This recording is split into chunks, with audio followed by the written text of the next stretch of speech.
میں یہ حدیث پڑھتا ہوں تو جھوم جاتا ہوں. کچھ لوگوں نے اور صحابی کا نام لکھا ہے. کچھ نے لکھا حضرت جابر ابن عبداللہ تھے, آوڑا چلاتے تھے. آوڑا پنجابی میں نہ کہہ دوں, کئی واندے ہوندے سن. ہم لوگ سمجھتے ہیں نا یہ مزدور ایسے ہی ہے, نکما ہی ہوتا ہے. مزدور کو کون پوچھتا ہے؟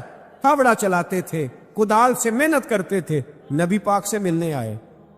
اللہ کرے آج بھی پیرانے عظام غریبوں سے پیار کرنے لگ جائیں. اللہ کرے مشائخ علماء تھوڑا سا انہیں بھی ٹائم دینے لگ جائیں. کہتے ہیں میں حضور سے ملنے آیا, آگے بڑھا, اور چونکہ میرے کپڑے بھی ذرا میلے تھے اور چونکہ میں مزدوری کر کے آیا تھا تو پسینہ بھی تھا, تو میری خواہش تھی کہ ذرا سارے مل لیں, میں ذرا بعد میں آگے ہوتا ہوں. کہتے ہیں میں اینڈ پہ گیا. صاحب اس درگابہ نے لکھا ہے, کہتے ہیں آگے بڑھ کے میں نے حضور سے سلام لی. باقیوں کو تو سلام ہوا تھا, میرے نصیب دیکھو جب حضور کے ہاتھوں میں میرا ہاتھ گیا تو مصطفیٰ نے ہاتھ ہی تھام لیا. اور یار سنو تو صحیح, جس کا ہاتھ نبی پاک تھام لے, جس کا ہاتھ نبی پاک تھام لے. اعلیٰ حضرت فاضل بریلوی کے چھوٹے صاحبزادے مفتی اعظم ہند مولانا مصطفیٰ رضا بیمار تھے. ان کے پیر خانے کے سید زادے تیمارداری کرنے آئے تو گھر والوں نے کہا شاہ جی حضرت کھانا نہیں کھا رہے 2-3 دن سے, آپ سید ہیں, آپ کہیں گے تو کھا لیں گے. کہا شوربے میں روٹی بھگو کے لاؤ. کہتے ہیں روٹی بھگو کے لائی. 91 سال کے مفتی اعظم جب روٹی دینے کے لیے شاہ جی آگے بڑھے, کہا حضور اٹھیے نا کھانا کھائیے. تو کہتے ہیں میں نے ان کی کمر پہ ہاتھ رکھا اٹھانے کے لیے. 91 سال کے بابا جی, بڑھاپا, کمزوری, ذوق, سارا کچھ, لیکن جب میں نے پیچھے ہاتھ رکھا نا اٹھانے کے لیے کھائیے. کہتے ہیں میرا ہاتھ تھام کے کہنے لگے شاہ جی ایک وعدہ کرو پہلے. میں نے کہا کون سا؟ کہنے لگے یہاں سہارا دیا ہے تو وہاں بھی دو گے کہ نہیں دو گے؟ یہ وعدہ کرو, یہاں سہارا دیا ہے تو وہاں بھی دو گے؟ کہتے ہیں میں رو پڑا. میں نے کہا دوں گا. تو کہنے لگے چلو پھر کھا لیتے ہیں کھانا. او بھائی جس کا ہاتھ نبی پاک تھام لے. جابر ابن عبداللہ کہتے ہیں سلام لے کے رخصت ہو گئے سارے, اور میرا ہاتھ حضور نے تھام لیا. او یار بندے نے نہیں, عام آدمی نے نہیں, M N A M P A نے نہیں, صوفی پیر درویش مولوی مفتی غوث محدث نے نہیں. اس درد کو سمجھ تو صحیح. کہتے ہیں میرا ہاتھ اس نے تھاما جس کے قدموں کو بوسے دینے کے لیے جبریل امین ترسا کرتے ہیں. حضرت جبریل جس کے پیروں کو بوسا دینے کو ترسے, حضور نے ہاتھ تھام لیا, پکڑ لیا اور کھول کے فرمایا یہ کیا ہے, یہ کیا ہے؟ سونے چھالے پڑ گئے. حضور محنت کرتا ہوں, حضور قبیلدار ہوں, چھوٹے بچے مزدوری کرتا ہوں, چھالے پڑ گئے. کچھ امیر صحابہ کھڑے تھے, کہتے ہیں ہم نے رخ بدل لیا, محبوب کی طرف دیکھنے لگے. ہم نے عجیب نظارہ دیکھا کہ اس کا ہاتھ حضور نے تھاما ہے, اور پھر ہم نے دیکھا کہ محبوب کی گردن جھکی. گردن جھکی کس کی؟ جس کے آگے کھچی گردنیں جھک گئی. محبوب مقدس نے گردن کو جھکایا, اور فرماتے ہیں اس وقت تو حالات ہی بدل گئے جب محبوب نے مزدور کے چھالوں والے ہاتھوں کو چومنا شروع کر دیا. فرماتے ہیں محبوب چوم رہے تھے اور بڑے بڑے امیر کھڑے رو رہے تھے, کاش آج غریب ہوتے. آج غریبی کو عزت مل گئی, آج غریبی کو شان مل گئی, غریبی کو مرتبہ ملا, غریبی کو درجے ملے. تبھی تو مولا کائنات شیر خدا علی المرتضیٰ رضی اللہ تعالیٰ عنہ نا اپنا کرتا سی رہے تھے, تو ایک شخص نے کہا حضور امیر المومنین نیا کرتا ہی لے لے. فرمانے لگے تمہیں نہیں پتا اس پرانے کرتے میں لذت کتنی ہے,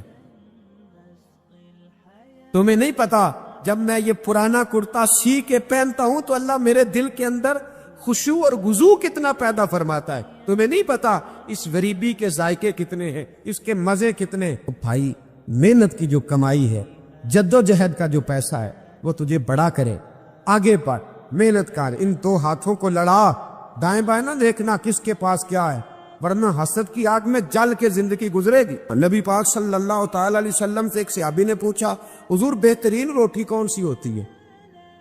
ہم سے کو پوچھے تو شاید ہم کہیں کہ چڑے بٹیرے, یا اگر وہ دوبارہ پوچھے تو کہے وہ جو گوشت اپنے بکرے کا بچا کے نہیں رکھ لیتے بڑی عید پہ, کہنے یار ان کے ٹکے لاواں گے, وہ مزے کا ہوتا ہے. یہاں لوگ کہتے ہیں ہو گئے آج ہوتے نا فلاں ہوٹل پہ, تو وہاں جتنا تھا بلکہ اس کی پبلسٹی کر رہے ہوتے ہیں, کہتے ہیں وہ ہوٹل وہاں بنا ہے, میں بھی گیا تھا, پھر ہوٹل 10 دفعہ جا کے تو پھر 5ویں دفعہ میں معدے کے ڈاکٹر کے پاس بھی گیا تھا. تو دونوں کا کارڈ میرے پاس ہے, دونوں ہی رکھ لو, تمہارے کام آئیں. ہم پبلسٹی. نبی پاک صلی اللہ علیہ وسلم سے صحابی نے پوچھا حضور بہترین کھانا کون سا ہے, بہترین کھانا؟ تو صحابہ کہتے ہیں کہ اب اس نے جو سوال پوچھا تو ہمارے ذہنوں میں یہ تھا کہ حضور کہیں گے شوربہ اور روٹی, یا گوشت بھی کھانوں کا سردار ہے اس کے بارے میں کہیں گے, یا نبی پاک صلی اللہ علیہ وسلم شوربے کے اندر روٹی بھگو کے کھاتے تھے اس کی بات ہوگی. صحابی نے پوچھا حضور بہترین کھانا کون سا ہے؟ ہمارے ذہنوں میں جواب کے بارے میں تخیلات اور تھے, تصورات اور تھے.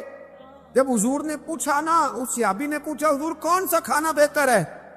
نبی پاک نے فرمایا وہ والا کھانا جو بندہ اپنے ہاتھ سے مزدوری کر کے کھاتا ہے, وہ کھانا سارے کھانوں میں سے بہتر ہے. سب کھانوں میں سے بہتر کھانا وہ جو تو مزدوری کر کے کھاتا ہے, جو تو جد و جہد کے ساتھ کھاتا ہے, جو تو کمائی کر کے کھاتا ہے. اور اگر کوئی تجارت کرے, تاجر ہو, تو محبوب علیہ السلام فرمانے لگے جو سچا تاجر ہو, وہ والا تاجر نہیں جو کہے جھوٹ کے بغیر کام ہی نہیں چلتا, وہ والا نہیں جو کہے جھوٹ بولوں گا تو دکان چلے گی. فرمایا جو سچا تاجر ہوگا اللہ قیامت کے دن اسے شہیدوں, صدیقوں, اور محبوب فرمانے لگے اللہ اسے قیامت میں صدیقوں, شہیدوں اور نبیوں کے ساتھ جگہ عطا فرمائے گا. سچے تاجر پہ, سچے تاجر تجارت کریں سچائی کے ساتھ. دھیان, حضرت معروف کرخی بغداد کی جامع مسجد میں تشریف رکھتے تھے تو بارش نہیں ہوتی تھی. کچھ لوگ دعا کرانے آ گئے, کہا بابا جی بارش نہیں ہوتی, دعا کر دیں. تو آپ فرمانے لگے میرے سامنے ایک کریانے والا ہے. کریانے والا لفظ سمجھانے کے لیے بول رہا ہوں, اس زمانے میں جو بھی اس کا نام تھا, کہا یہ جو کریانے والا نا چینی, پتی, گھی, دال, چاول بیچتا ہے, اس سے دعا کراؤ بارش ہو جائے گی. نے کہا حضرت صاحب اس سے دعا کرائے, رفیق شفیق سے, یہ تو ہمارا لنگوٹیا ہے, ہمارے ساتھ رہتی, اس سے دعا کر. فرمایا دعا کراؤ بارش ہو جائے گی. اب پیر صاحب کا حکم تھا, اللہ کے نیک بندے کا, گئے اس سے کریانے والے سے کہا دعا کراؤ. کہنے لگا یار میں تو پڑھا لکھا بھی نہیں, مجھے تو دعا کے لفظ بھی صحیح نہیں آتے, دعا حضرت معروف کرخی سے کراؤ. کہنے لگے انہوں نے بھیجا ہے, انہوں نے بھیجا ہے. تو اس کریانے والے نے ہاتھ اٹھایا, کہا اللہ, اے اللہ تیرے بندے نے تیرے بندوں کو میرے پاس بھیج دیا ہے, تو بارش کے لیے ہے, مہربانی کر دعا بارش برسا دے, دعا مقبول فرما. لوگ کہتے ہیں اس نے چہرے پہ ہاتھ بھی نہیں پھیرے, بارش شروع ہو گئی. لوگ جو تھے سارے وہ تو چلے گئے, 2-4 سیانے لوگ جو تھے سمجھدار صاحب نظر, حضرت معروف کرخی کی خدمت میں. کہا بابا جی یہ ہم نے نہیں دیکھا, بس فرض نماز ہی پڑھتا ہے, ہماری طرح کو لمبا چوڑا کام تو کوئی نہیں کرتا, کئی رات کو تنہائی میں تو نہیں تہجد پڑھنے آتا, کیا ایسا کام کرتا ہے کہ دعا مانگی ہے تو مقبول ہو گئی؟ آپ فرمانے لگے کچھ بھی نہیں کرتا, فرض نماز ہی پڑھتا ہے,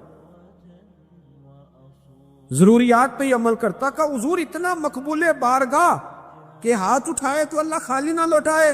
فرمانے لگے کچھ بھی نہیں کرتا, 30 سال ہو گئے مجھے دیکھتے ہوئے, میرے سامنے دکان کرتا ہے, سودا پورا تولتا ہے, کسی غریب کو دھوکہ نہیں دیتا, یہ اپنی جائز منافع لیتا ہے, یہ اپنی خودداری کو بیچتا نہیں. تو فرمایا جو 30 سال رب کے ساتھ وفا کرے کیا رب اس کی دعائیں قبول نہیں فرمائے گا؟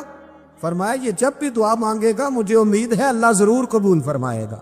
تو میرے بھائی دیانت, ہمارے نوجوانوں کے مزاج میں محنت نہیں شامل, جد و جہد نہیں شامل. جس کو 10 ایکڑ یا 20 ایکڑ زمین ملی ہے اس نے کسی کو ٹھیکے پہ دی ہے, وہ خود نہیں حال چلانا چاہتا, ورنہ پھر اسے چودھری کوئی نہیں مانے گا. وہ خود نہیں آگے بڑھنا چاہتا. جس کی اپنی دکان ہے ذاتی, اس نے کرائے پہ دی ہے, کوئی یہ نہ سمجھے کہ کروڑوں کی دکان ہے اور خود یہ 10-10 روپے کی چیز بیچ رہا ہے. محنت کا مزاج نہیں, جد و جہد کی طبیعت نہیں. اور یہ جو فارغ رہنے والے ہیں نا, آج ناراض ہو جانا ہے آپ نے, چلو کوئی بات نہیں, لیکن ایک بات ضرور ہے کہ قوم کو سمجھدار ضرور ہونا چاہیے, ناراض ہو یا نہ ہو. یہ جو فارغ رہنے والے 15-20 ہیں, انہوں نے بڑی خرابی کی ہے. ان کو دیکھ کے اور بھی بہت سارے لڑکے فارغ ہو گئے. یہ جو محلے کے پہلے 10 فارغ ہیں نا, یہ بڑا نقصان کر. اگر یہ کچھ محنت کریں, جد و جہد کریں, تو باقیوں کی بھی توجہ کام کی طرف بڑھے. بوڑھا باپ ڈیوٹی پہ جا رہا ہے, بیٹے کو کام ہی نہیں مل رہا.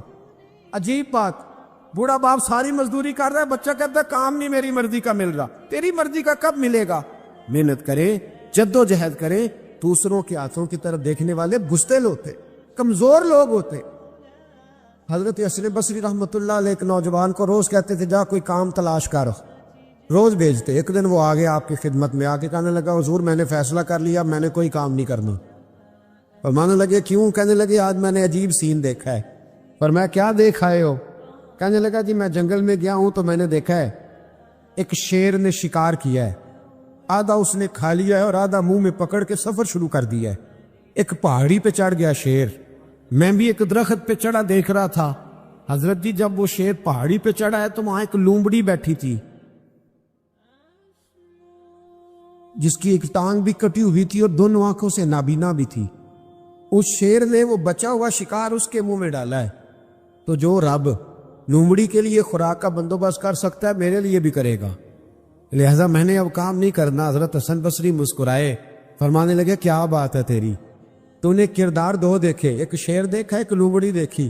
فرمانے لگے بیوقوف، تو نے لومڑی بننے کا پروگرام بنایا، شیر بننے کا کیوں نہیں بنایا؟ تو لومڑی بننے کا پروگرام بنایا کہ کوئی کما کے لائے گا تو میں کھاؤں گا، شیر بن، شکار کر، کھا بھی اور کھلا بھی، غریبوں کے پاس بھی لے کے جا، کھا بھی اور کیا بن۔ جنہوں نے میں آنا پیا پھر نہیں بول دے، بوڑھے ہی بولتے ہیں بیچارے، کیا بننا ہے؟ شیر بن، شیر، کھا بھی اور کھلا بھی، محنت کر، جد و جہد کر۔ علامہ اقبال لندن میں تھے تو بیٹے نے خط لکھا کہ ابا جی ضرورت پڑ گئی ہے، مجبوری آ گئی ہے، کچھ پیسے کسی سے ادھار لے لوں، جب آپ واپس آئیں گے تو لوٹا دوں گا۔ تو اقبال نے اپنے بیٹے کو خط لکھا اور اس خط کے اندر ایک نظم لکھی، اور کیا انداز اختیار کیا، جاوید کے نام اس نظم کا نام رکھا۔ اقبال کہنے لگے دیار عشق میں اپنا مقام پیدا کر، ابے کے سہارے جینا اب چھوڑ دے، اب والد کو بیساکھی بنا کے آگے بڑھنا چھوڑ دے، دیار عشق میں اپنا مقام پیدا کر، نیا زمانہ نئے صبح و شام پیدا کر، خدا اگر دل فطرت شناس کرے عطا تجھ کو، سکوت لالا و گل سے کلام پیدا کر، اور میرا طریق امیری نہیں فقیری ہے، میرا طریق امیری نہیں فقیری ہے، خود ہی نہ بیچ غریبی میں نام پیدا کر، خود ہی نہ بیچ غریبی میں نام پیدا کر۔ پتہ تو تب ہے نا کہ جب تو غریب ہو پھر کچھ کر کے دکھائے، جب تو کمزور گھرانے سے اٹھے پھر تو کچھ کر کے دکھائے۔ ابے کا سجادہ نشین بننا آسان، ابے کی فیکٹری والی کرسی پہ بیٹھ جانا آسان، لیکن تو بتانا تیرے اندر بھی کوئی خوبی ہے بھائی کہ نہیں؟ بتا، یہ تو کمزور لوگ ہوتے۔ میرا طریق امیری نہیں فقیری ہے، خود ہی نہ بیچ غریبی میں نام پیدا کر۔ یہ دنیا میں کوئی پیشہ برا نہیں۔ تو حضرت داؤد لوہے کا کام کرتے تھے، لوہے کا کام حضرت داؤد کو کہے برا لوہار کو، یہ حضرت داؤد کرتے تھے، خود نبی پاک علیہ السلام نے بیان فرمایا۔ حضرت نوح علیہ السلام لکڑی کا کام کرتے تھے، حضرت سیدنا آدم علیہ السلام کھیتی باڑی بھی کرتے تھے اور کپڑا بھی بنا کرتے تھے، اماں حوا گھر کے اندر کپڑا بنتی تھی، یہ پیشے برے ہیں؟ حضرت ادریس علیہ السلام کپڑے سیا کرتے تھے جو ہمارا درزی کام کرتا ہے، یہ پیشے برے؟ ایک پیشہ برا ہے دنیا میں، ایک پیشہ، وہ ہے کسی سے مانگ کے کھانا۔ برتن دھونے والا برا نہیں ہوتا، جھاڑو دینے والا برا، چوکی دارا کرنے والا برا، اسی لیے پتہ نہیں غالباً نیت اللہ مرحوم کی بات ہے، ایک گزرے ہیں کالم نگار یا قدرت اللہ شہاب کی، کہتے ہیں کہ میں کسی نے ان سے کہا کہ تم کسی سے کچھ لیتے نہیں، خودداری کیسے سیکھی؟ تو کہنے لگے ایک مہنگے ہوٹل میں روٹی کھانے گیا، تو اس مہنگے ہوٹل کا جو چوکی دار بابا تھا نا، وہ سردیوں میں اس طرح کے کپڑے پہن کے آیا کہ ٹھٹر رہا تھا، کہاں پر آتا ہے؟ تو میں نے آگے بڑھ کے کہا کہ بابا تیرے پاس موٹے کپڑے کوئی نہیں؟ کہتا بیٹا ہوتے تو میں نے پہنے نہ ہوتے۔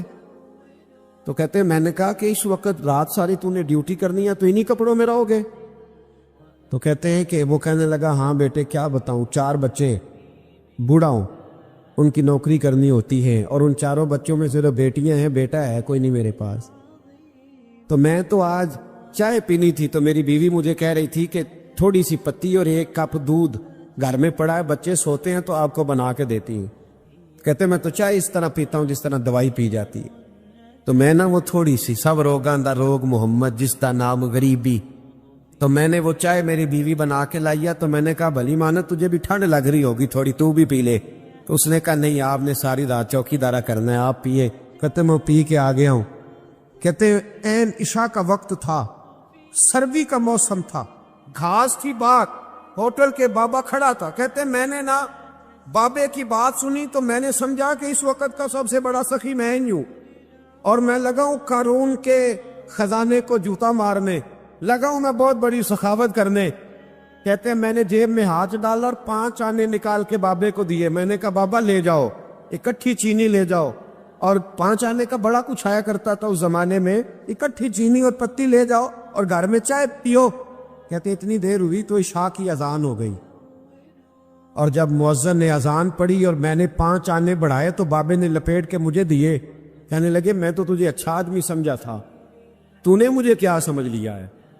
میں نے اچھا سمجھ کے دکھڑا سنایا اور تو مجھے کیا سمجھ بیٹھا؟ یہ آرزو کرم اور میں آپ سے کروں؟ یہ بھیک اس کو دیجئے جس کا خدا نہ ہو، یہ بھیک اس کو دیجئے جس کا خدا نہ ہو۔ کہا جا رکھ اپنے پیسے۔ اور کہتے ہیں پھر میں نے اس بابے کو دیکھا، اس نے جوتے اتارے اور ٹھنڈی گھاس پہ اس نے اللہ اکبر کہہ کے نماز کی نیت باندھی، اور کہتے ہیں جب وہ سجدے میں گیا تو میں محو حیرت تھا، اور جب بابا یاد پہ بیٹھا تو میں رو رہا تھا۔ میرا دوست کہنے لگا کیا ہوا؟ میں نے کہا آج مجھے سمجھ میں آیا ہے، ایاک نعبد و ایاک نستعین، آج بات سمجھ میں آئی ہے، آج سمجھ میں ایاک نعبد و ایاک، یہ آج مسئلہ سمجھ میں آیا ہے۔ کہتے ہیں اس بزرگ نے سلام پھیرا اور کہنے لگا تو ابھی گیا نہیں؟ میں نے کہا بابا میں تیرے جلوے دیکھ رہا ہوں، میرا تحفہ قبول کیوں نہیں کیا؟ تو کہتے ہیں بابا رو پڑا۔ کہنے لگا بیٹا اگر 5 آنے مانگ کے کھانے ہوتے تو میں رات کو سردیوں میں مزدوریاں نہ کرتا، اپنے پیسے گھر لے جا۔ میرا رب مجھے محنت کے ساتھ اتنا دیتا ہے کہ میں بیٹیاں بھی پال لیتا ہوں اور روٹی کھا کے سوتا ہوں، تو جب مجھے اللہ نے محتاج نہیں کیا تو میں محتاجی کیوں دکھاتا پھر؟ کہتے ہیں میں ساری زندگی اس کو دعائیں دیتا رہا، خدارا خوددار بنو، خوددار بنو، خوددار بنو۔ جب کوئی محنت کرتا ہے نا محنت، تو اللہ اس کی ضائع نہیں کرتا۔ ہمارا حال یہ ہے کہ ہمیں ہر چیز کافر بنا کے دیتا ہے، ہر چیز۔ کدھر گئے ہمارے نوجوان؟ کدھر گئی ان کی شعوری طاقتیں؟ وہ کب اس میدان میں اتریں گے؟ کب جد و جہد کریں؟ کب وہ نکلیں گے، سامنے آئیں؟ اپنے اندر ہمت پیدا کریں، طاقت پیدا کریں اپنے اندر۔ مجھے ایک صاحب ایک دفعہ کہنے لگے اتنے لمبے سفر کس طرح کرتے؟ میں نے کہا میرے ساتھ گاڑی میں بیٹھو تمہیں بتاتا ہوں کیسے کرتے۔ یہ کرنے سے پتہ چلتا ہے۔ محبت کو سمجھنا ہے تو نہ سے خود محبت کر، کنارے سے کبھی انداز آئے طوفان نہیں ہوتا۔ تمہارے ساتھ چل، تجھے بتاتے یہ کام کیسے ہوتا ہے۔ کوئی کام بھی بغیر محنت کے نامی کوئی بغیر مشقت نہیں ہوا، 100 بار جب عقیق کٹا تب جا کر نگی ہوا۔ محنت کا مزاج بنائیں، کبھی کسی کی طرف نہ دیکھیں، بڑا بھائی کیوں نہ ہو، والدی کیوں نہ ہو، سہارے نہ تلاش کریں۔ جو بیساکھیوں پہ چلتے ہیں ان کی یا تو ٹانگیں کٹی ہوتی ہیں یا بزدل ہوتے، بیساکھیاں نہ تلاش کرو، سہارے ڈھونڈو نہ، سہارے بننے کی کوشش کرو۔ کبھی زندگی میں اپنا ہاتھ نہ پھیلاؤ، جس کا ایک دفعہ پھیل جاتا ہے دوبارہ واپس نہیں آتا۔ میں نے کہا ایک پیشہ برا ہے، وہ ہے مانگنا۔ بہت سارا وقت ضائع ہوتا ہے، بہت سارا۔ یہ ہمارے ہاں درجنوں ابحاث اور درجنوں بحثیں صرف وہ ہیں جن کا کوئی مقصد نہیں۔ فضول پیسوں میں الجھنا، فضولیات میں وقت ضائع کرنا، فضول سوالات کرنا۔ فضول سوالات بھی دین میں منع۔ آپ قرآن مجید پڑھیے تو رب فرماتے ہیں کیا تم بھی میرے نبی سے اسی طرح کے سوال کرنا چاہتے ہو جیسے اس سے پہلے حضرت موسیٰ سے کیے گئے؟ وہی رنگ اختیار کرنا چاہتے ہو؟ ابحاث میں الجھ جانا، اس چوک میں وقت گزارنا۔ آج کل بھلا کون کون کیا کیا کر رہا ہے، اس پر بڑا وقت گزر گیا۔ فلانا فلانی جگہ کیسے پہنچ گیا، فلانے کی فلانی مصروفیت کیسے بنی، فلانے کا فلانے سے تعلق کیسے بنا، زیادہ وقت اسی میں بیت گیا۔ فضول ابحاث، فضول بحثیں، فضول وقت کا ضیاع، اپنے معاملات پہ بالکل توجہ نہ دینا۔ پرنسپل صاحب اے سی والے کمرے میں آرام سکون سے بیٹھے، انہیں پتہ ہی نہیں کہ اٹھ کے باہر جاؤں دیکھوں جا کے میرا عملہ کیا کر رہا، انہیں پتہ ہی نہیں۔ پیر صاحب کے لیے چونکہ لنگر ذرا تھوڑا سا پیر صاحب کو بتایا ہوتا ہے ڈاکٹر نے کہ تو نے یخنی کھانی ہے چھوٹے گوشت، اس کے لیے چونکہ علیحدہ سے پکتا ہے اور گلاس پانی کا سٹیج پہ پہنچتا ہے، 6 بندے رومال لیے کھڑے، اٹھ کے دیکھتے ہی نہیں کہ مرید کو سبق پڑھ رہا ہے کہ نہیں پڑھ رہا، طالب علم پہ جا کے توجہ ہی نہیں دیتے کہ اس کے کمرے کا حشر کیا ہے۔ میں ایسے لوگوں کو جانتا ہوں کہ جو اپنے اداروں کا مہینوں وزٹ نہیں کر پاتے، اپنے اداروں کا، فیکٹری کے مالک کو پتہ ہی کوئی نہیں کہ کارکن کیا کر دی، یعنی اٹھ کے وہ پسند ہی نہیں کرتا کیونکہ وہ اس کے کمرے میں اے سی لگا ہوا ہے، مزدور دھوپ میں کام کر رہے ہیں۔ ہمارے ڈھیروں کام فقط اس لیے خراب ہوتے ہیں کہ ہم اپنے وقت کو ضائع کرتے ہیں، ہم اپنی ذمہ داریوں کا احساس نہیں کرتے، پوری طرح ہم نے اپنے وقت کو الجھا لیا ہے۔ نبی پاک صلی اللہ علیہ وسلم فرماتے ہیں جنتی بھی ایک بات پہ حسرت کریں گے، حالانکہ وہاں کوئی کمی نہیں، کوئی کمزوری نہیں، پر جنتی بھی حسرت کریں گے، کہیں گے ہائے کاش، حسرت کریں گے۔ یا رسول اللہ کس بات پر؟ تو حضور فرمانے لگے وہ وقت جو دنیا میں ان سے ضائع ہو گیا، خدا کا ذکر نہیں کر سکے، درود نہیں پڑھ سکے، جو وقت ضائع ہو گیا اس وقت پر جنتی بھی جنت میں جا کے حسرت کرے کہ یار یہ کیوں ضائع کیا۔ دیکھیں دنیا میں نا سب سے بندہ سمجھدار وہ ہے جسے اپنا وقت مینج کرنا۔ ہم کیا کرتے ہیں، ایک چیز کو گلے لگا کے باقی کاموں سے بھی رہ جاتے۔ آج کل مجھے کاروباری ٹینشن ہے لہذا نمازی بھی گئی، آج کل مجھے کاروباری ٹینشن ہے لہذا ابا جی کی خدمت بھی گئی، آج کل مجھے کاروباری ٹینشن ہے لہذا حقوق العباد بھی گئے، کیونکہ کاروباری ٹینشن ہے تو لہذا کسی سے ہنس کے مسکرا کے بات کرنے والی جو نیکی تھی وہ بھی گئی۔ ایک ٹینشن آئی ہے نا تو ہم نے سارا کچھ اسی کھاتے لگا دیا ہے، وہ تو آتی رہے گی۔ نبی پاک صلی اللہ علیہ وسلم نے 23 سالوں میں انقلاب برپا کیا۔ آپ دیکھ لیں کون سا ایسا موقع ہے جہاں سکون سے کسی نے بیٹھنے دیا؟ کبھی کافر بدر میں آ گئے، کبھی احد میں آ گئے، کہیں خندق میں آ گئے، کہیں خیبر میں آ گئے، وہ معاملہ اپنی جگہ پہ تھا تو یہاں مدینے میں یہودیوں کی سازشیں شروع ہو گئیں۔ وہ اپنے مقام پر ایک معاملہ تھا تو منافقین اندر تھے، وہ الگ سے عبداللہ بن ابی سلول کا گروپ الگ سے سازشیں کرتا تھا، اور ان ساری پریشانیوں کے باوجود اور جو نجی اور ذاتی دکھ تھے وہ بھی اپنی جگہ پہ قائم۔ کبھی حضرت ختیجہ وصال کر گئی، کبھی حضور کی بڑی شہزادی کا وصال ہو گیا، حضور بدر کی فتح کر کے آ رہے تھے تو حضرت عثمان غنی نبی پاک کی شہزادی کو دفن کر کے آ رہے تھے، تدفین ہو رہی تھی۔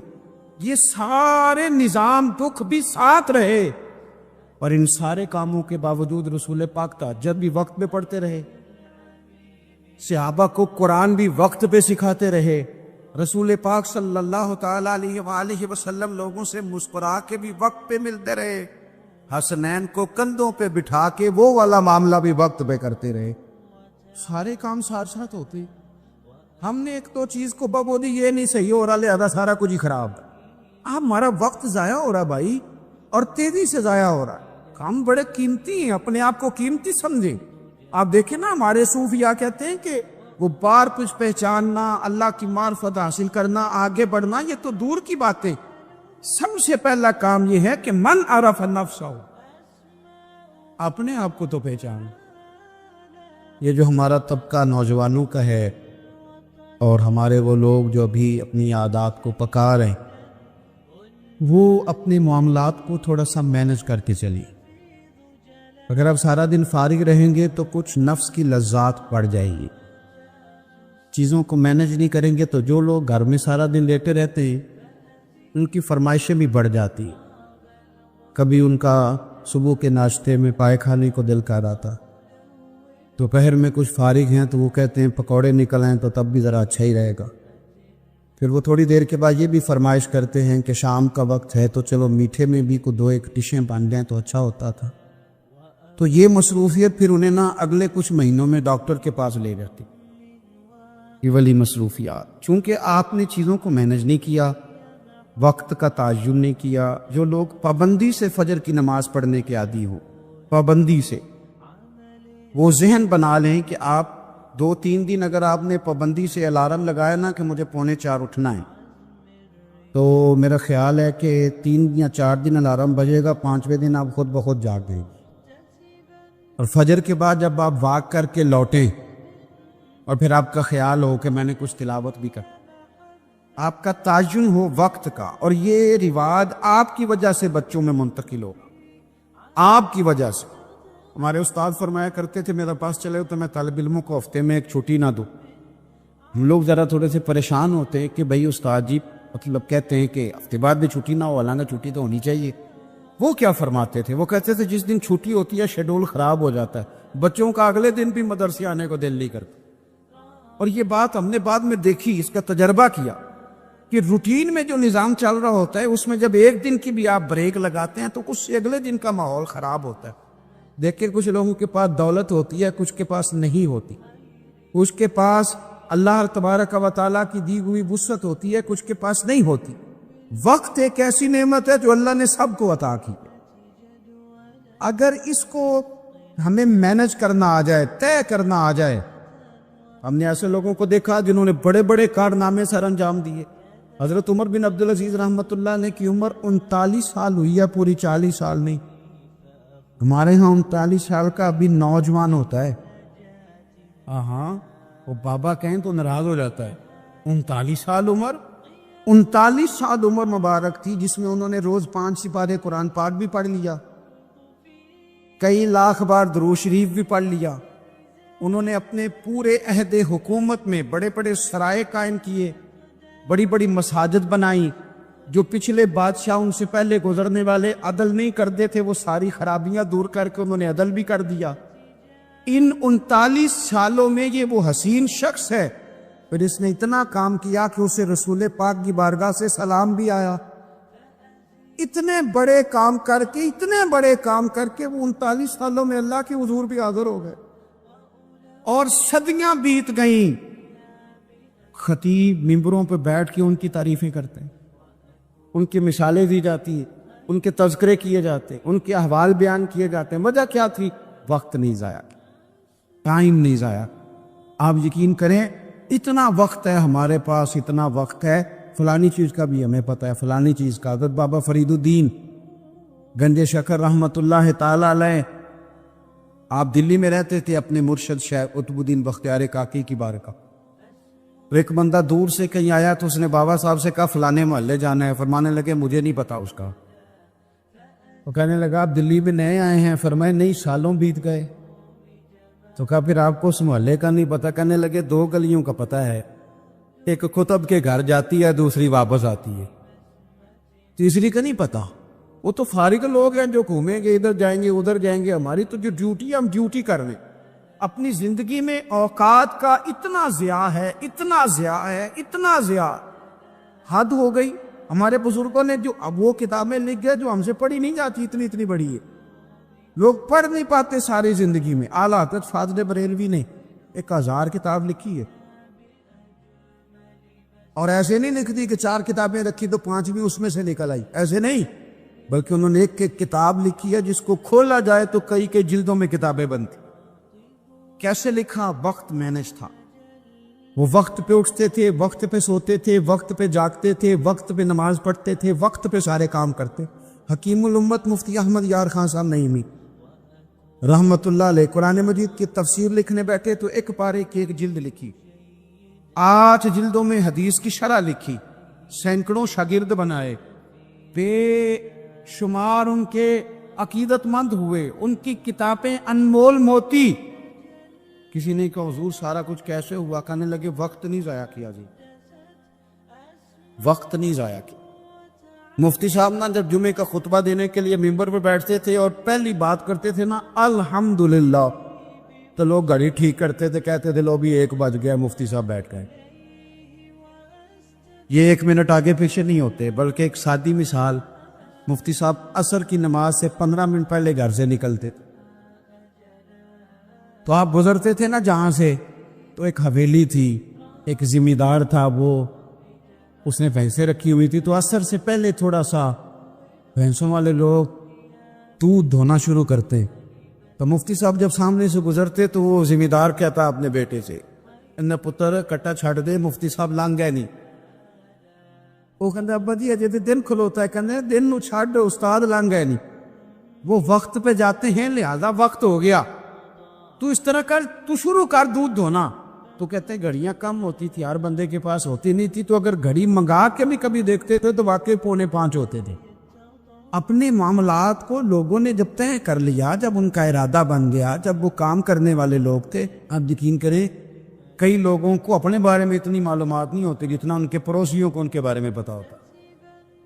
اتنی معلومات نہیں ہوتی جیسے ویسے لوگوں کو خبر ہوتی ہے کہ فلانا.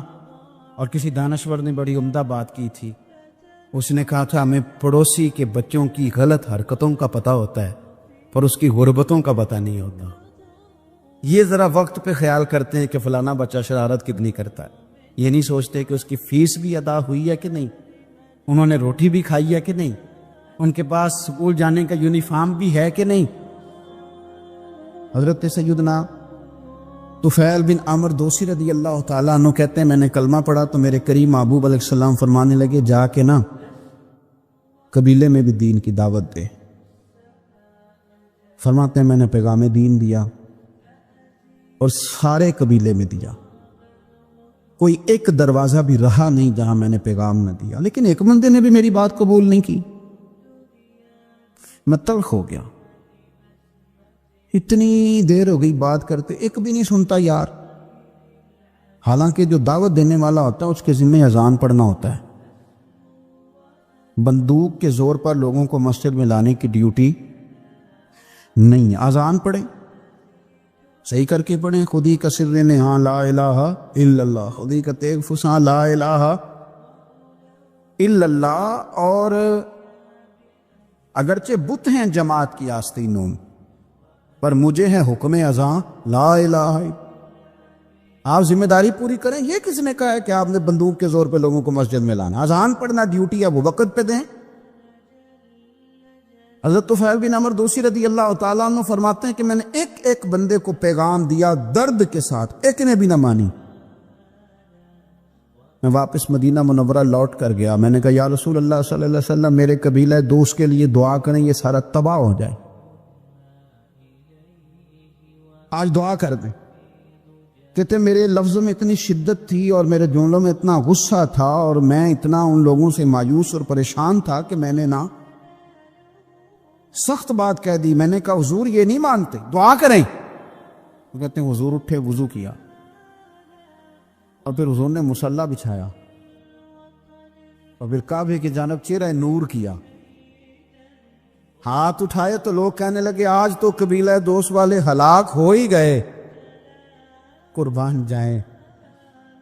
حضور نے ہاتھ اٹھا کے دعا کیا کی, کہا اللہ دل جو تیرے قبضہ قدرت میں ہیں تو کرم فرمانا, ان کے دلوں کو پھیر دینا دین کی طرف اور میری بارگاہ کی طرف پہنچا دینا دل جو تیرے پاس ہیں. مقلب القلوب ہے نا تو کرم نوازی فرما. حضرت سیدنا طفیل بن عمر دوسی کہتے ہیں حضور نے دعا کر دی, نہ میں بول سکتا تھا نہ کوئی اور. میں قبیلے گیا اور لوگوں قربان جاؤں میں اپنے قبیلے بعد میں پہنچا, حضور کی دعا کا اثر میرے قبیلے پہلے پہنچ گیا. کریم کی دعائیں وہاں پہلے پہنچ گئیں. فرماتے ہیں پہلے میں بات کرتا تھا تو کوئی سنتا نہیں تھا, اب میں پہنچا تو اللہ نے ماحول بنا دیا. 1 2 3 4 لوگ نہیں, 70 خاندان 70 گھرانے میرے قبیلے کے کلمہ پڑھ کے مسلمان ہوئے اور رسول کریم کی بارگاہ میں حاضر ہوئے. رو کے دیکھ لیا ساری دنیا کے سامنے, کچھ رب کے سامنے رو کے نہ دیکھ لیں. اب اسے کہے نا, اب حضور کی بارگاہ میں عرض کر کے نہ دیکھ لے, اب اپنے اللہ کی جانب رجوع نہ کرے. دیکھو نا نبی پاک صلی اللہ تعالی علیہ وسلم نے ہمیں فرمایا تمہارے آنسو قدر والے ہیں, رب رسول کی بارگاہ میں بہانا, ان کو ضائع نہ کرنا. عزیز بھائیو, یہ آنسو جو اللہ رسول کی بارگاہ کی طرف بہتے ہیں یہ اللہ کی رحمت کو متوجہ کرتے ہیں, یہ مالک کریم کے کرم کو مائل کرتے. ہمارا مسلح آباد ہونا چاہیے. وہ مجھے ایک دوست کہنے لگے صرف دعا کرنے سے کیا ہوتا ہے؟ میں نے کہا دعا کرنے سے پہاڑ ہل جاتے ہیں اپنی جگہ سے.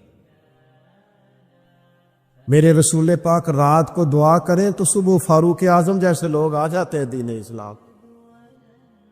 نبی پاک علیہ السلام رات دعا کرے نا, دعا, اور بدر کی رات حضور دعا کرے تو اللہ 7000 فرشتوں کو بھیج دیتا ہے مسلمانوں کی مدد کے لیے. صحابہ فرماتے ہیں میدان بدر میں ہم کسی کو قتل کرنا چاہتے تھے, لیکن اس کی گردن پہلے سے کٹ کے گر جاتی تھی، فرشتے آئے ہوئے تھے۔ آج ہمارے ساتھ اللہ کی مدد ناراض ہو گئی ہے، ہم سے رب کی مدد ناراض ہے۔ ہماری مجموعی غلطیاں، قومی کوتاہیاں، بددیانتیاں، رشوت خوریاں، ہمارے جھوٹ، ہماری بد اخلاقیاں، مجموعی طور پر سوسائٹی کی مادہ پرستی، اخلاقی رویوں کی گراوٹ، لوٹنا، اپنا حصہ وصول کرنا، جگہ جگہ پہ کمیشن مقرر کرنے، ہر شخص کا ذات کے لیے سوچنا، اللہ کی مدد پھر روٹ جایا کرتی ہے، ناراض ہو جایا کرتی ہے۔ سب سے ضروری کام یہ ہے، سب سے ضروری کام کہ اللہ کی مدد شامل ہو۔ سب سے ایک صحابی تھے، ایک جگہ انہیں شہید کیا جا رہا تھا، تو کافر چاہتے تھے کہ ہم ان کی لاش کو معاذ اللہ ثم معاذ اللہ بے حرمتی کریں۔ انہوں نے عرض کی مالک تو میرا مددگار ہے، اس بیابان جنگل میں میری مدد کرنا۔ شہد کی مکھیاں آ گئیں، ان کے پورے وجود کو چھپا لیا، کوئی چیز قریب آئی نہیں، اور لوگ کہتے مکھی اٹھ کے بیٹھے تو زخمی کر دیتی ہے، لیکن وہ اٹھ کے گئی تو وجود پہلے سے زیادہ تر و تازہ تھا۔ اللہ نے محفوظ کر لیا وجود ان لوگوں کا، اللہ نے حفاظت فرمائی، اللہ کی مدد شامل تھی، اللہ کی مدد۔ ایٹم بم تم نے بنا لیے، ہتھیار تم نے سجا لیے، دولتیں تم نے جمع کر لی، بڑے بڑے تم نے ادارے قائم کیے، اب ایک کوشش اور بھی کرو، رب رسول کی بارگاہ میں رو تاکہ تمہیں اللہ کی مدد بھی ملے، تمہارے اندر حوصلہ بھی پیدا ہو، تمہارے اندر شعور بھی بلند ہو، اپنی ذات سے اٹھ کر سوچنے کی تمہیں طاقت بھی میسر آئے۔ میرے عزیز، اگر اس کی بارگاہ میں رونا آ جائے نا، اس کی بارگاہ میں اسے منانا آ جائے، تو پھر تو کیفیات ہی کچھ اور ہو جاتی ہیں۔ کتنا کو روئیں بھلا؟ حضور فرماتے ہیں بہت لمبا تم نہ بھی نہ رونا، اگر مکھی کے یا مچھر کے پر کے برابر بھی تمہارے آنسو نکل گئے نا، میں اب اس سے زیادہ کیا آپ کی بارگاہ میں بات عرض کروں۔ حضور فرماتے ہیں ایک مکھی اور مچھر کے پر کے برابر بھی تیری آنکھ سے آنسو نکل آیا، شرط یہ ہے نکلے ریاکاری کے لیے نہیں، نکلے اللہ کی رضا کے لیے، اس کی خشیت میں نکلے۔ فرمایا اگر مکھی کے پر کے برابر بھی تو رو پڑا تو اللہ تعالیٰ تیرے لیے دوزخ سے آزادی لکھ دے گا۔ اور نبی پاک صلی اللہ تعالی علیہ وسلم نے بیان فرمایا ہے، حضور فرماتے جو اللہ کے خوف سے رو پڑے نا، جس طرح بھینس بکری گائے کے تھنوں سے نکلا ہوا دودھ دوبارہ تھنوں میں نہیں نہ جاتا، اسی طرح جو رب کی یاد میں رو پڑے وہ دوزخ میں نہیں جاتا۔ یہ مثال دیکھے کیسی دی حضور نے سمجھانے کی۔ اگر کبھی رونا آئے اس کے لیے تنہائی کا انتخاب کرے، مجموع میں نہیں۔ ایک بندے کو حضرت عمر نے مجمع میں روتا دیکھا تو فرمایا یہ کام تو اکیلے میں کرتا تیرے لیے برکت والا ہوتا، تیرے آنسو نکلے، تیرے رخساروں پہ بہے۔ اور شیر خدا تو شیر ہے نا، حضرت مولا علی شیر خدا فرماتے اگر تیری آنکھوں سے کبھی آنسو نکلے نا اللہ کی یاد میں، حضور کی محبت میں، تو فرمایا ان آنسوؤں کو پوچھنا نا، ان کو چہرے سے صاف نہ کرنا، یہ تو آنسو اس قابل ہے کہ تیرے رخساروں پہ رہے، یہ تو روشنی ہے تیرے چہرے کی، ان کو پوچھنا نا۔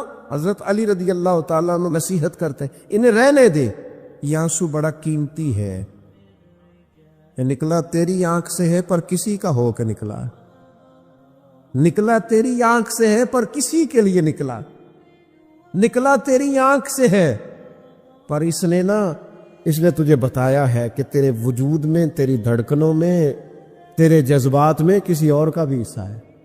یہ رب رسول کی رضا کے لیے چھلکا ہے۔ جب لوگ تانے دیتے ہیں، جب لوگ تکلیف دیتے ہیں، جب آپ بالکل ٹھیک چل رہے ہوتے ہیں، جب آپ محنت کر رہے ہوتے ہیں، جب آپ مخلص ہوتے ہیں، جب آپ جدوجہد کر کر کے تھک جاتے ہیں، اور لوگ جب پوری طور پر تانا زنی کرتے، باتیں سننے کو جب ملتی ہیں، میں دیانتداری سے کہتا ہوں جب لوگ پوری طرح دل توڑ دے پھر کوئی سجدے کا مزہ ہے؟ پھر کوئی دعا کی لذت ہے، پھر کوئی چسکا ہے اس کی بارگاہ میں حاضری کا، پھر کوئی تڑپ پیدا ہوتی ہے اس کیفیت میں، وہ جب لوگ آپ کو پوری طرح تکلیف دے اور سارے اسباب ظاہری ختم ہو جائے، وہ جو لذت ہے نا اللہ کی بارگاہ میں جڑنے کی، وہ تعریف والوں کو کئی دفعہ نصیب ہے۔ ٹوٹے دلوں میں تو رب ملتا ہے، نہ بچا بچا کے تو رکھ اسے، تیرا آئینہ ہے وہ، یہ شکستہ ہو تو عزیز تر ہے۔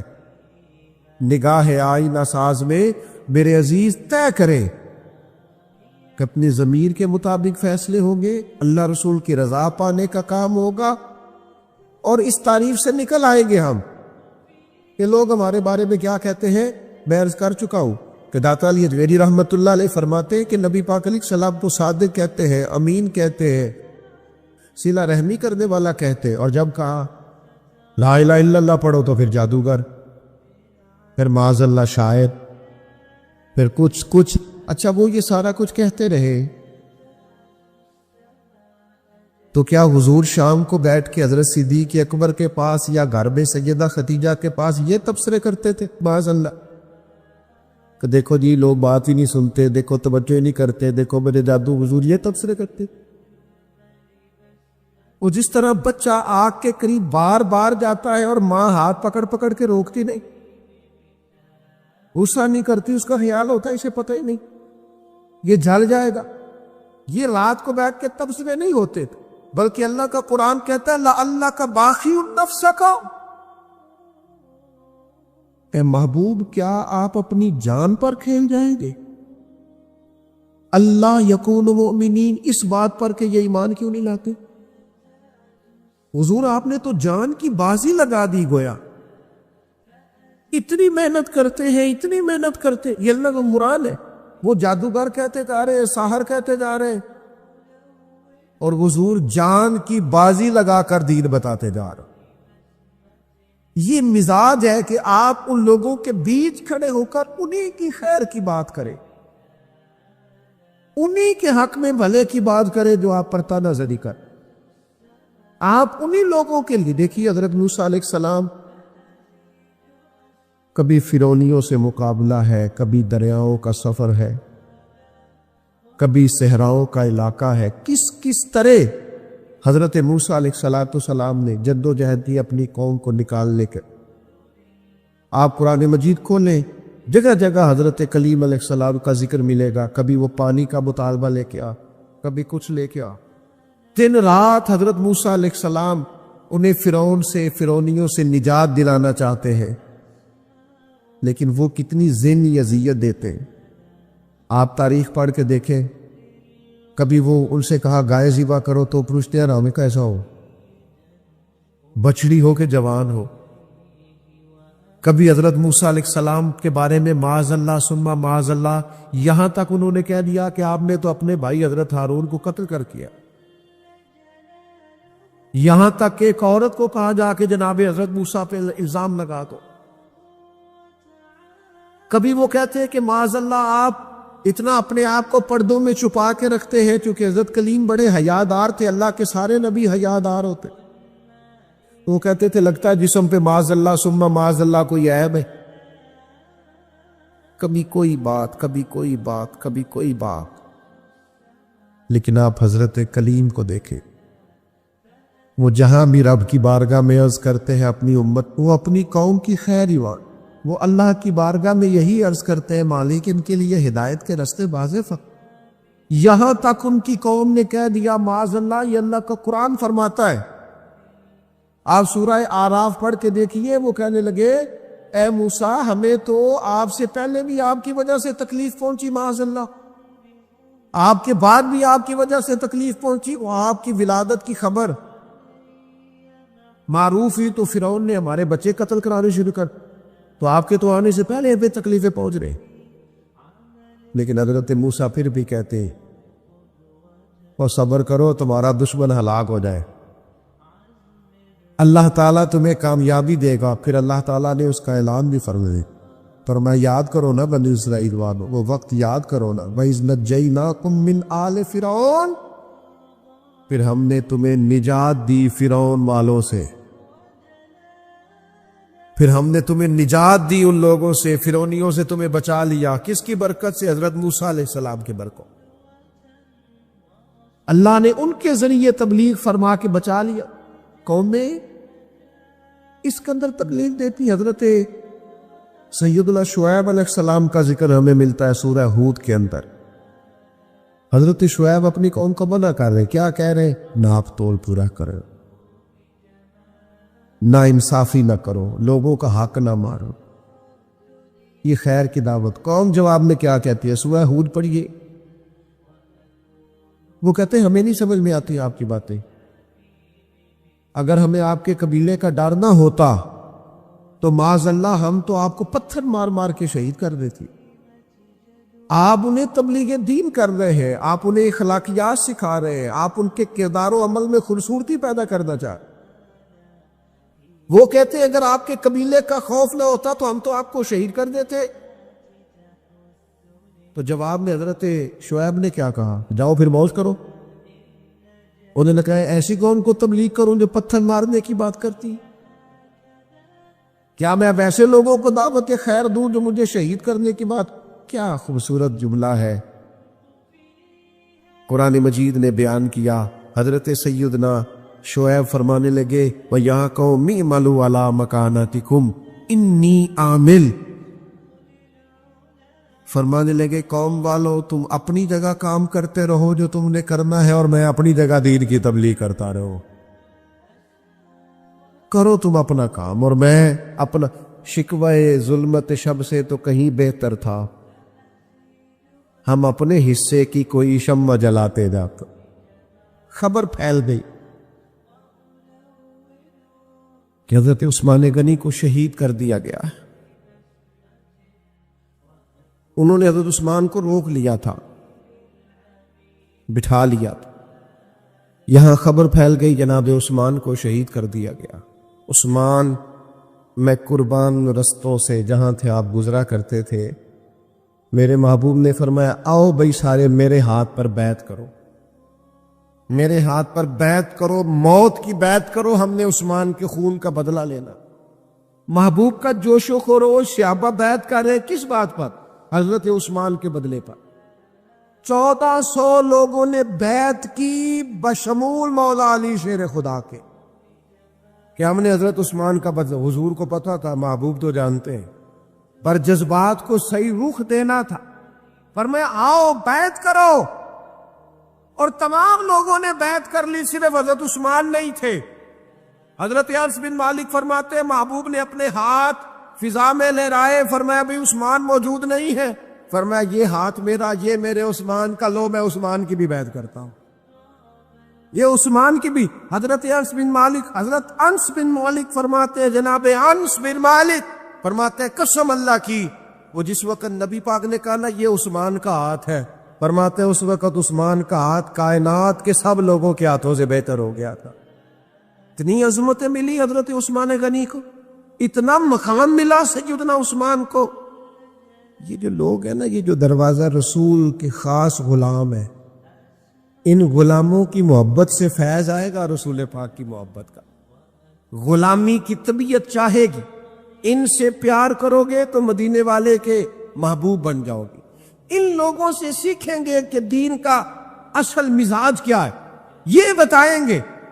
حضرت عثمان غنی رضی اللہ تعالیٰ عنہ، انہوں نے رسول کائنات صلی اللہ تعالیٰ علیہ وسلم سے محبت کی، پیار کیا، اس انداز میں کیا کہ وہ درجنوں سینکڑوں لوگ کھڑے ہیں اور کئی دنوں کی بھوک ہے، تو منافقین ہنس رہے ہیں کہ دیکھو مسلمانوں کے پاس تو کھانا ہی نہیں، تو عثمان غنی اونٹوں پہ رکھ کے پکا کے لنگر بھیج رہے ہیں، ہمیں کھلاؤ، ان کو عثمان کی جانب کھلاؤ کھانے۔ حضرت عثمان غنی ایک صحابی قرض لے گئے، کچھ دنوں کے بعد آئے، آ کے کہنے لگے واپس لے کہنے لگے میں نے تو مربت میں دے دیا تھا، تو میرے نبی پاک کا غلام ہے، میں تو اس نسبت کا پابند دے دیا تھا، واپسی کا کیا مانا ہوں۔ حضرت سیدنا عثمان غنی کا ڈھلا ہوا رسیلا سجیلا مزاج، اس میں خوبصورتی، اس میں ٹھہراؤ، اس میں رسول پاک کی محبت کا رنگ،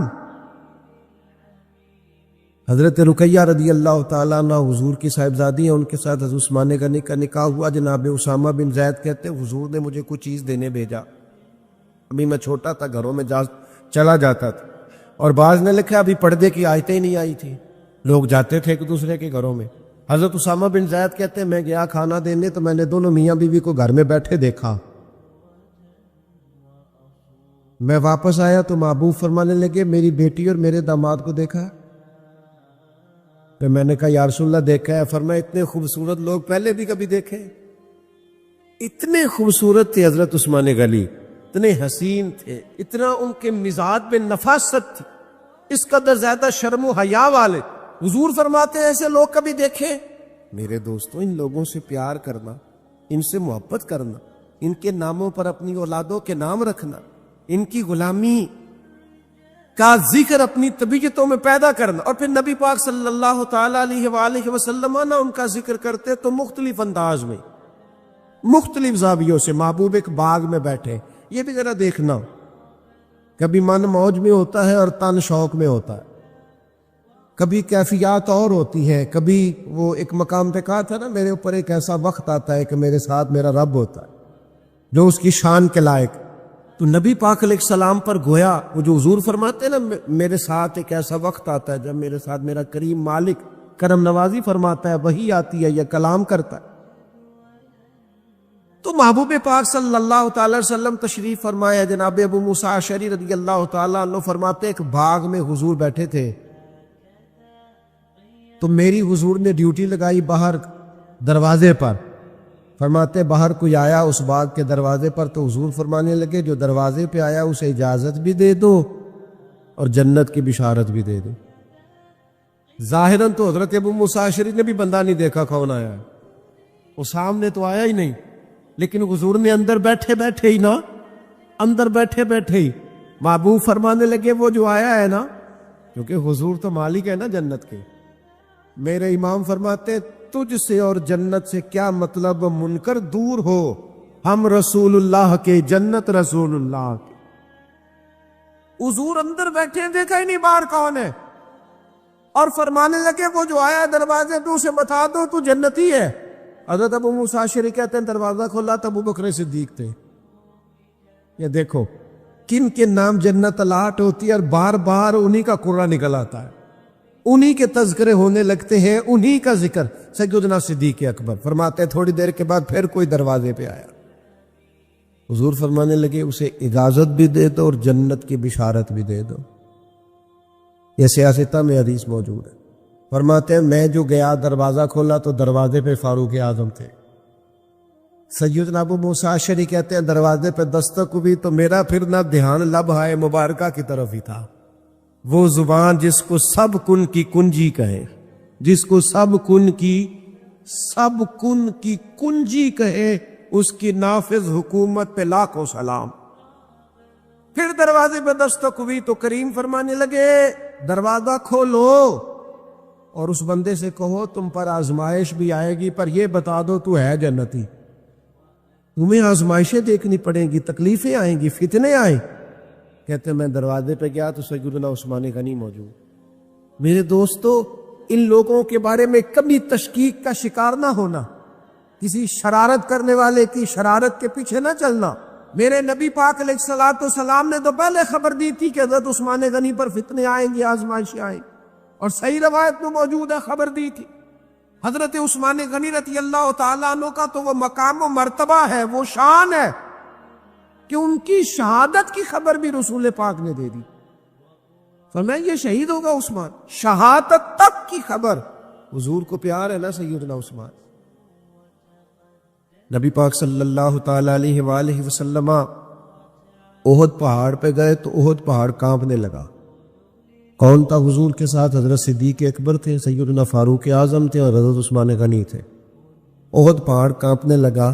ویسے ہمارے بزرگ فرماتے کانپ نہیں رہا تھا، اسے پتا چلا محبوب آیا تو وجد کر رہا تھا، وہ نہ ذرا وجد کر رہا تھا، سرور میں آ گیا، وہ کانپنے لگا. محدثین نے لکھا ہے کانپنے لگا، اس میں حرکت آئی، اور جب وہ حرکت کر رہا تھا، کانپ رہا تھا، وجد کر رہا تھا، تو حضور پتہ کیا فرماتے ہیں احد سے؟ یہ یہ باتیں ہم سنتے ہیں، کبھی ان کا مزہ تو لے کے دیکھو. پھر غور کرو، حضور ہے پہاڑ پہ، حضرت عمر ہے، سیدنا ابو بکر ہے، حضرت عثمان ہے. حضور پہاڑ پہ ہیں، پہاڑ کانپا ہے، وجد کیا ہے، حرکت کی ہے. حضور پتہ کیا فرماتے ہیں؟ فرماتے ہیں احد ٹھہر جا، تیرے اوپر ایک نبی ہے، ایک صدیق ہے، 2 شہید ہیں. اور تو دیکھ تو صحیح، مقام دیکھ، اعزاز دیکھ، احترام دیکھ. تیرے اوپر ایک نبی ہے، ایک صدیق ہے اور 2 شہید ہیں. دنیا میں بڑے شہید ہوئے، اور اس شہید کا مرتبہ بھی جانتے ہو جسے حضور نے شہید کہا؟ ایک تو یہ ہے نا، پراپوگنڈے پر لوگ بڑے لوگوں کو شہید کہتے ہیں، اور جنہیں حضور کی زبان اطہر شہید کہے، نبی پاک جنہیں شہید کہے. رسول پاک علیہ السلام نے فرمایا 2 شہید ہیں. تو 2 شہید کون تھے؟ ایک حضرت عمر فاروق، ایک حضرت عثمان غنی. اور پھر نبی پاک نے میری شہادت کی خبر نہیں دی، حضور نے یہ بھی بتایا ان کا مقام کیا ہوگا، ان کو ملے گا کیا. اللہ کے حبیب صلی اللہ تعالی علیہ وسلم فرمانے لگے ایک تو شہادت ہے، اور شہید کو جنتی، اور صحابی ویسے ہی جنتی، اور پھر عشرہ مبشرہ، اور پھر خلفائے راشدین، اور پھر سیدنا عثمان غنی، اور پھر شہادت کا اعزاز. یہ ساری نسبتیں تو اپنی جگہ، لیکن رسول کریم صلی اللہ تعالی علیہ وسلم ارشاد فرمانے لگے ہر نبی کا کوئی نہ کوئی رفیق ہوتا ہے، اور فرمایا میرا رفیق عثمان غنی ہے، وہ بھی جنت میں. یہ جنت میں میرے رفیق ہوں گے، میرے ساتھ ہوں گے سیدنا عثمان غنی رضی اللہ تعالیٰ عنہ. رسول اللہ صلی اللہ علیہ وسلم نے ان کی عظمتوں کو بیان کیا. ان کا جو حضور کے ساتھ غلامی کا رشتہ ہے، جو نبی پاک علیہ السلام کے ساتھ وفا کا رشتہ ہے، ہر مقام پر، ہر موقع پر، جس طرح سیدنا عثمان غنی اپنی خدمات لے کے حاضر ہیں، پیش ہیں، ہر جگہ موجود ہیں، حضور کا ان پر اعتماد ہے. بہت گہری محبت ہونی چاہیے امت کو حضرت عثمان غنی سے، بہت زیادہ وارفتگی اور شوق ہمارے دل میں ہونا چاہیے سیدنا عثمان غنی کا. اور اس قدر احترام سے ہمیں لوگوں کے تذکار اپنی اگلی نسل تک منتقل کرنے چاہیے کہ وہ لوگ ان کی، دیکھیں نا آج سب سے بڑا مسئلہ نوجوان نسل میں کیا ہے؟ جو چیز ہمیں سب سے زیادہ اپنے بچوں میں پیدا کرنے کی ضرورت ہے وہ شرم و حیا ہے، وہ سنجیدگی ہے، وہ معاملہ فہمی ہے، وزاداری ہے، وہ وقار ہے، وہ متانت ہے، سنجیدگی ہے. ہماری آنے والی نسل ان خوبیوں کا شکار ہو جائے. تو میں سمجھتا ہوں کہ جو لوگ اپنی آنے والی نسل میں وقار پیدا کرنا چاہیں، سنجیدگی پیدا کرنا چاہیں، ان کے اندر وہ وزاداری لانا چاہیں، شرم و حیا لانا چاہیں، سب سے زیادہ ضروری ہے کہ حضرت عثمان غنی کی سیرت انہیں سکھائیں. یہاں لوگوں کے پاس پیسہ آتا ہے تو پیسہ بڑا بندے کو بااعتماد کر دیتا ہے، تو بہت سارے لوگ پھر وہ بڑی بڑی عجیب و غریب معاملات میں نہیں چلے جاتے. اللہ ماشاءاللہ چلے، سب کی بات نہیں کرتا، ڈھیر سارا طبقہ دولت کے نام پر مختلف قسم کی معاذ اللہ عیاشیوں میں لوگ مبتلا ہو جاتے. حضرت عثمان غنی کو اللہ نے اتنا مال عطا فرمایا، لیکن پھر بھی جھکی ہوئی نظریں، پھر بھی پیکرے شرم و حیا، پھر بھی وہ اپنے گھر کے اندر غسل کر رہے ہیں تو پھر بھی تہمت باندھ کے غسل کر رہے ہیں. فرماتے مجھے اپنی آنکھوں سے بھی حیا آتی، میں کوئی ایسا کام نہیں کرنا چاہتا جو حیا کے معنی ہو. ان کے مزاج کے اندر ایسی حیا تھی کہ ان کا کردار حیا بانٹتا تھا. کچھ لوگ ہوتے ہیں نا کہ جو کسی ایک مخصوص چیز کو سخت ناپسند کرتے. حضرت عثمان غنی رضی اللہ تعالیٰ عنہ انتہائی وزادار، شرم. آج میری سوسائٹی میں